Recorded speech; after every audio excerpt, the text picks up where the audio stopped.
प्रभु यीशु मसीह के नाम में हम आप सभी लोगों का स्वागत करते हैं और एक नए टॉपिक के साथ, नए वचन के साथ हम आप सबके सम्मुख आए हैं। और हम ये विश्वास करते हैं कि प्रभु इन वचनों के द्वारा आप सभी लोगों के लिए बहुत बहुत आशीष देगा। आप मन से विश्वास करें और मन से सुने। परमेश्वर आपके जीवन में कार्य करेगा। जो भी आपके जीवन में उतार चढ़ाव हैं, परमेश्वर उन सभी को दूर करेगा। आइए हम वचन की ओर चलते हैं और वचन हम पढ़ते हैं। रूत की पुस्तक उसका 1 अध्याय और उसकी 20 आयत में हम अगर पढ़ेंगे तो वहाँ पे लिखा हुआ है कि उसने उनसे कहा, मुझे नाओमी मत कहो, मुझे मारा कहो, क्योंकि सर्वशक्तिमान ने मुझको बड़ा दुख दिया है।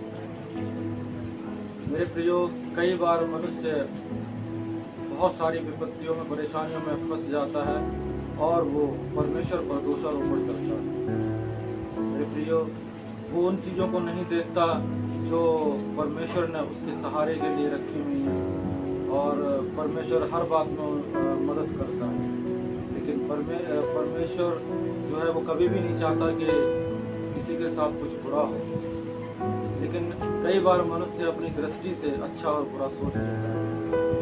मेरे प्रियो, जिस प्रकार नाओमी जो है वो उन आशीषों को नहीं ना देखे, बल्कि वो उन चीज़ों को देखती है जिनमें वो सोचती है कि हम बहुत सारी विपत्तियों में हैं, हमारे दोनों बेटे संसार में नहीं रहे, हमारा हस्बैंड नहीं रहा और वो बहुत सारी समस्याओं में और विपत्तियों में पड़ गई। तो उसका जो ध्यान था वो परमेश्वर की ओर ना होकर बल्कि वो विपत्तियों की ओर था। और इसी वजह से वो परमेश्वर को, एक तरफ वो ये कहती है कि परमेश्वर सर्वशक्तिमान है और एक दूसरी तरफ परमेश्वर की वो निंदा करती है। हो सकता है ऐसी बातें हमारे और आपके जीवन में हो।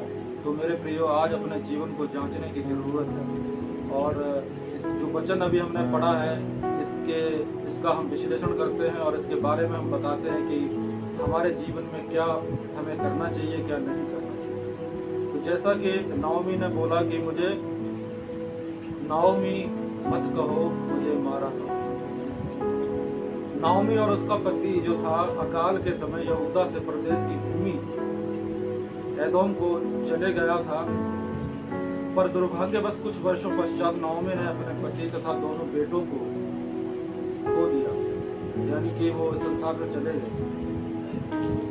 पीछे बची वह स्वयं तथा उसकी 2 बहू,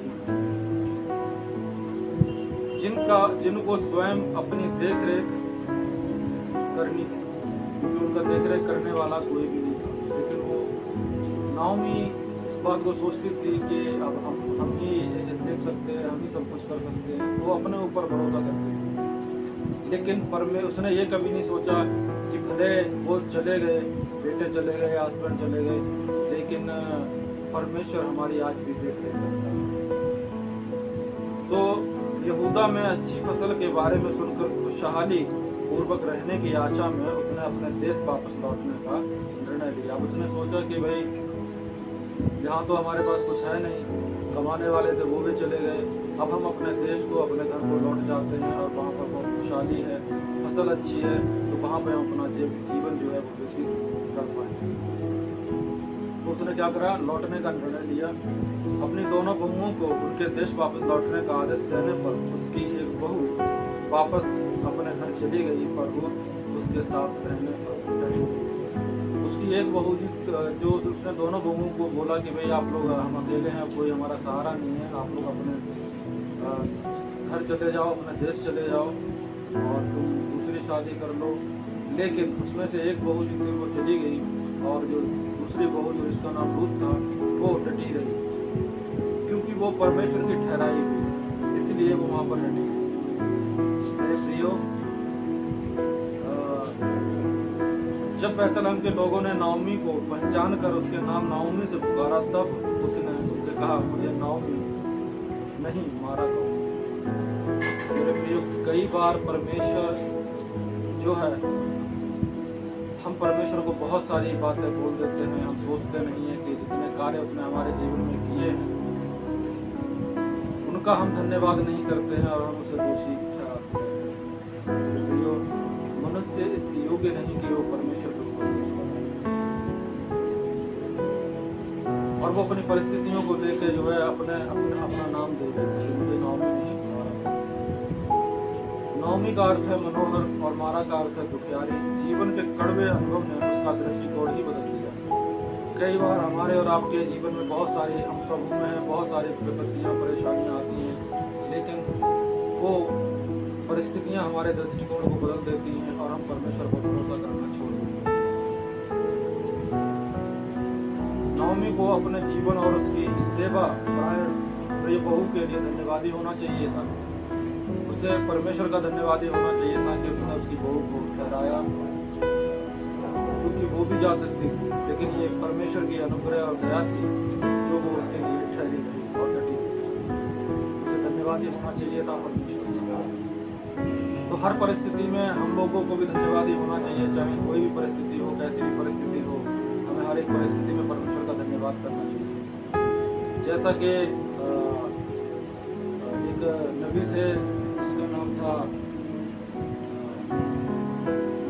जिसका पर शैतान ने सब कुछ जो है वो नष्ट कर दिया था, और परमेश्वर के बारे में, परमेश्वर के नाम की कभी उन्होंने निंदा नहीं की। और हम शायद उतना दुख और संकट हम झेल भी नहीं सकते, लेकिन जरा सी भी परेशानी विपत्तियाँ आती हैं तो हम परमेश्वर को दोषी ठहराने लगते हैं। मैंने बहुत सारे लोगों के मुँह से सुना है कि वो, उनके अंदर जो सहनशीलता है वो नहीं रहती और वो परमेश्वर के ऊपर भरोसा करते हैं। तो हमें क्या, हर परिस्थिति में परमेश्वर का धन्यवादी होना है। बैतलहम के लोगों के लिए, जिन्होंने उसे उतने वर्ष प्रदेश में रहने के बाद भी पहचान लिया, एक ओर वह परमेश्वर को सर्वशक्तिमान बताती है, दूसरी ओर वह परमेश्वर को उसकी सारी परीक्षाओं के लिए दोषी ठहरा रही है। मेरे प्रियो, ऐसा ही आजकल बहुत सारे मसीह भाई बहनों का है कि एक तरफ परमेश्वर को सर्वशक्तिमान बोलते हैं और दूसरी तरफ वो अपनी ही बुद्धि का इस्तेमाल करते हैं और अपने चलाए जमते हैं, और फिर उनके जीवन में बहुत सारी विपत्तियाँ और परेशानियाँ आती हैं, और फिर उसका भी वो दोषारोपण जो है वो परमेश्वर पर करते हैं। अक्सर जीवन के कड़वे अनुभव हमारी सामान्य मनोरथा को कड़वाहट, संदेह करने वाले तथा क्षमा न करने वाले लोगों में बदल देते हैं। तो सबसे पहले क्या है कि हमारे जीवन में कोई भी कड़वा अनुभव नहीं आना चाहिए। कड़वा अनुभव अगर हमारे जीवन में होगा तो हर चीज़ कड़वाहट हो जाएगी, और फिर हम संदेह करने लगेंगे और हम किसी को भी क्षमा नहीं करेंगे। वह हमारे मन को कठोर तथा हमारी सोच को गंदा कर देता है। कड़वाहट है वो हमारी सोच को गंदा कर देता है और मन को क्या कर देता है, कठोर कर देता है कि हम फिर सोचते ही नहीं। हम दूसरों के तथा परमेश्वर के प्रति अपनी सोच को कड़वा बना देते हैं, क्योंकि हमारे मुंह से फिर कड़वी ही बातें निकलेंगी, अच्छी बातें निकल नहीं सकती। हम प्रत्येक वस्तु के प्रति नकारात्मक तरीके से सोचने लगते हैं। हर एक चीज़ के बारे में हम नकारात्मक सोचने लगते हैं और धीरे धीरे सामने आने वाली अच्छी चीज़ों को नहीं देखते। जो हमारे सामने आशीष हैं हम उनको नहीं देखते, लेकिन हम उन चीज़ों को देखते हैं जो हमारे विपरीत है, हमारे विरोध में। हमारे सामने जितनी परीक्षाएं आती हैं उन सब के लिए हम परमेश्वर को दोषी ठहराते हैं। मेरे प्रियो, परीक्षाएं मनुष्य को खड़ा करने के लिए आती हैं, चमकाने के लिए आती हैं, उसे आत्मिक जीवन को बढ़ाने के लिए आती हैं। मगर ऐसी परीक्षाओं में हमें क्या करना है, परमेश्वर पर भरोसा रखना है, डटे रहना है, अड़े रहना है, खड़े रहना है और हमें भरोसा नहीं छोड़ना। यही एक चीज़ है कि परमेश्वर को सर्वशक्तिमान कहना और जीवन की विकट परिस्थितियों में उस पर भरोसा करना दूसरी चीज़। एक तरफ हम परमेश्वर को सर्वशक्तिमान कहते हैं, दूसरी तरफ जो परिस्थितियाँ हमारे विपरीत होती हैं, बहुत सारे कष्ट परेशानियों में होते हैं, तो हमारा नजरिया बदल जाता है। तो फिर विश्वास कहाँ रहा? फिर आपका विश्वास परमेश्वर के ऊपर है ही नहीं। आप तो सिर्फ फोटो से उसका नाम ले रहे हो, लेकिन मन से विश्वास नहीं कर रहे। मगर हमें क्या करना है, उसे अंगीकार करना है, मन से विश्वास करना है। हम सदा जीवन की परिस्थितियों पर नियंत्रण नहीं कर सकते। हमारे जीवन में कोई भी उतार चढ़ाव है, हम उन पर नियंत्रण नहीं कर सकते, हम उन पर रोक नहीं लगा सकते, लेकिन एक चीज़ है जिस पर हम रोक लगा सकते हैं और अपनी परिस्थितियों को हम बदल सकते हैं। और वह क्या है? वह हमारी प्रतिक्रिया है। जो समस्याएं हमारे जीवन में चल रही हैं, हम उसके ऊपर क्या प्रतिक्रिया, क्या रिएक्शन देते हैं, वो हम कर सकते हैं। अगर हम रिएक्शन हमारा ऐसा है जिसमें अविश्वास झलकता है तो वो हमारे लिए ठीक नहीं, लेकिन हमारा रिएक्शन यही होना चाहिए कि हर परिस्थिति में हमें परमेश्वर को धन्यवाद देना चाहिए और विश्वास योग्यता में बने रहना चाहिए।